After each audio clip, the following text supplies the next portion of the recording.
প্রিয় দর্শক বন্ধুরা, সবাই কেমন আছেন? আশা করি ভালো আছেন।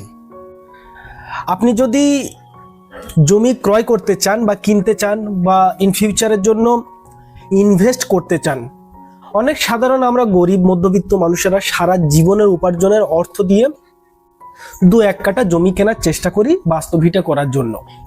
তো সেই পরিপ্রেক্ষিতে অনেকে অনেক আপনার পরামর্শ দেন, আপনার দলিল পর্চা, জমির পজিশন কতটা ঠিক আছে কিনা এগুলো দেখে নেওয়ার জন্য।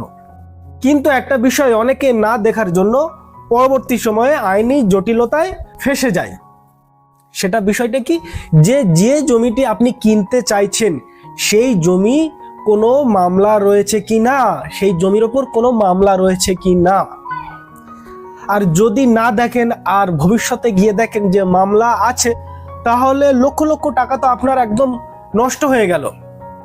তো ভিউয়ার্স, সেই জন্য আপনি এই ভিডিওটি শেষ পর্যন্ত দেখুন যে একটি জমি ক্রয় করতে গেলে যে সমস্ত বিষয়গুলো দেখার দরকার রয়েছে, তার সাথে সাথে আইনি মামলা বিষয়টি কিভাবে আপনি যাচাই করবেন।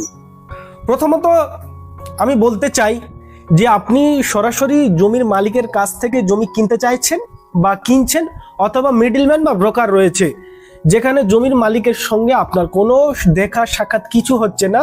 একজন মিডলম্যান বা অনেকজন ব্রোকার রয়েছে, তারা আপনাকে কাগজপত্র দেখাচ্ছে, তারাই আপনাকে সাইট দেখাচ্ছে, তারা আপনাকে পজিশন দেখাচ্ছে। তো সে যাই হোক, আপনি ব্রোকার বা জমির মালিকের কথায় শুধুমাত্র কথার ভিত্তিতে বিশ্বাস করবেন না। অবশ্যই আপনি সেই মালিকের কাছ থেকে প্রথমত জমির যে ডিটেলস যাবতীয় যা কিছু আছে সেগুলো আপনি চেয়ে নিন, দেখুন। অনেক সময় এটাও হয় যে জমির মামলা রয়েছে, কিন্তু মালিক কি করছে, সেই মামলাটাকে গোপন রেখে তথ্য না দিয়ে জমিটি বিক্রি করার চেষ্টা করছে। এটা অনেক উদাহরণ রয়েছে, যারা কেনে পরবর্তী সময়ে তারা ফেঁসে যায়। সেই জন্য বলবো, শুধুমাত্র জমির মালিক বা ব্রোকারের কথাই বিশ্বাস করবেন না। মামলা গোপন বা তথ্য গোপন রাখতে পারে। সেই মালিক বা ব্রোকারের কাছ থেকে জমির দাগ নম্বর, খতিয়ান নম্বর, অর্থাৎ যে পর্চা, মিউটেশন বা রেকর্ডটা, সেটা আপনি চেয়ে নিন। তার সাথে সাথে দলিল থাকলে দলিলটাও চেয়ে নিন। দলিল যদি না দেয়, দলিল নম্বর, তার তারিখ, সাল এবং দাগ নম্বর, খতিয়ান নম্বর, যে মৌজায় অন্তর্গত, মৌজার নাম, জেএল নম্বর, এগুলো আপনি চেয়ে নিন। আর এইগুলোই অনুসন্ধান বা যাচাই করতে কাজে লাগবে। আর এইগুলো ছাড়া আপনি কিভাবে যাচাই করবেন? শুধুমাত্র প্লট দেখে, জমি দেখে সামনে পড়ে রয়েছে, রাস্তার ধারে, রোড সাইডে দেখে আপনি খুব খুশি, কম দামে পেয়ে যাচ্ছেন, ব্যাপারটা এমন নয়। এগুলো সংগ্রহ করুন, চেয়ে নিন, আর তারপরে এগুলো দিয়ে আপনি যাচাই বাছাই করুন। আপনি যে দাগের তথ্য চেয়ে নিলেন, সেটা প্রথমত কি করবেন, অনলাইনে সার্চ করুন। অনলাইনে যদি জমির ওপর কোনো মামলা চলে, সিসি লেখা থাকে, কোর্ট কেস বা অন্য কিছু ধারা থাকলে সেই ধারা মন্তব্যের কলমে সেখানে স্ট্যাটাস দেখায়, কিন্তু কিছু কিছু মামলার ক্ষেত্রে দেখায় না। সেই জন্য আপনাকে কি করতে হবে, একদম প্রাথমিক অবস্থায় কি করবেন, জমিটি যেখানে, ওইখানকার আশেপাশে আপনার পরিচিতি বা আপনার রিলেটিভ যারা রয়েছে তাদের থেকে খোঁজ নিন। এটা কিন্তু খুব গুরুত্বপূর্ণ। আপনি সবাইকে এড়িয়ে গেলে হবে না। জমিটি যেখানে আছে, যারা ছোট থেকে বড় হয়েছে, সেই এলাকায় কি ঝামেলা হয়েছে, কি মারপিট রয়েছে, কি কেস কাচারি রয়েছে, সেখানকার স্থানীয় মানুষরা জানবে না। আপনি দূরের মানুষ, আপনি নাও জানতে পারেন। সেজন্য ওখানকার স্থানীয় মানুষদের কাছে গোপনভাবে আপনি খোঁজ নিন যে ওই জমির উপর কোনো রকম মামলা মোকদ্দমা আছে কিনা। এটা কিন্তু খুব গুরুত্বপূর্ণ। আপনি যদি ওখান থেকে হ্যাঁ অ্যান্সার পান, তাহলে আপনার অনুসন্ধান বা যাচাই বা ইনকোয়ারি করতে অনেক সুবিধা হয়ে যাবে। কারণ আপনার টার্গেট ফোকাস থাকবে যে এই জমির ওপর মামলা রয়েছে, তাহলে মামলা বা মোকদ্দমা বা কেস আপনি খুঁজে বের করতে পারবেন।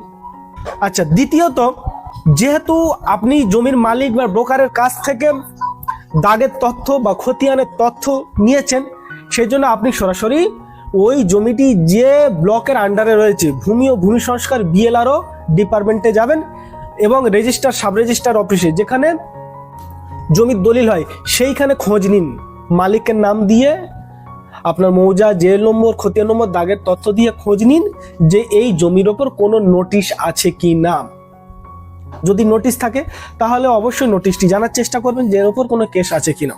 তো ভিউয়ার্স, আমি তো বেশ কয়েকটি পয়েন্ট ধরে ধরে বললাম। সর্বশেষ বা সর্বোপরি একটা ভালো উপায় হচ্ছে, আপনি একজন ভালো অভিজ্ঞ আইনজীবীর কাছে যান।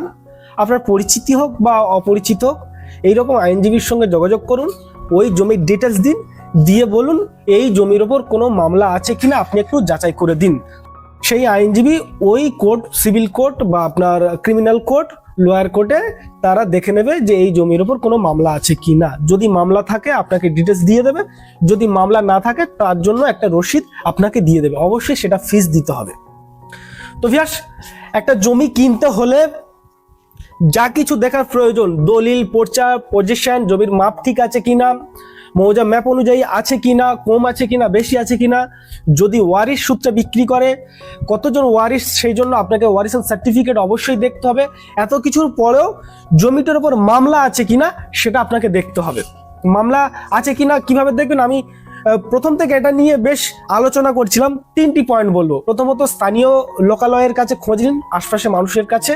2 নম্বর, সাব রেজিস্ট্রার অফিসে যেখানে দলিল হয় এবং যেখানে মিউটেশন কনভার্সনের কাজ হয়, ভূমি ডিপার্টমেন্ট, ভূমি ও ভূমি সংস্কার, যেটাকে আমরা বিএলআরও বলে থাকি, সেখানে খোঁজ নিন যে এই দাগ বা প্লট বা এই খতিয়ানের ওপর কোনো রকম নোটিশ আছে কিনা। এবং 3 নম্বর পয়েন্ট হচ্ছে, আপনি কোনো আইনজীবীর সঙ্গে যোগাযোগ করুন, অ্যাডভোকেটের সঙ্গে যোগাযোগ করুন যে কোর্টে এই জমির ওপর কোনো মামলা আছে কিনা। তিনি একটা ফিস নিয়ে কোর্টে দেখে সার্চিং করে আপনাকে জানিয়ে দেবেন। তো ভিউয়ার্স, আজকের ভিডিওটি বেশি লম্বা নয়, জাস্ট একটি পয়েন্ট আপনাদের সামনে আলোচনা করলাম। আমি আশা করি ভিডিওটি দেখার পরে আপনি যদি ভবিষ্যতে জমি কিনতে চান, অবশ্যই ওই জমির ওপর কোনো মামলা আছে কিনা এটা দেখে নেবেন। ভিডিওটি দেখার জন্য আপনাদেরকে অনেক অনেক ধন্যবাদ। সবাই ভালো থাকবেন, সুস্থ থাকবেন।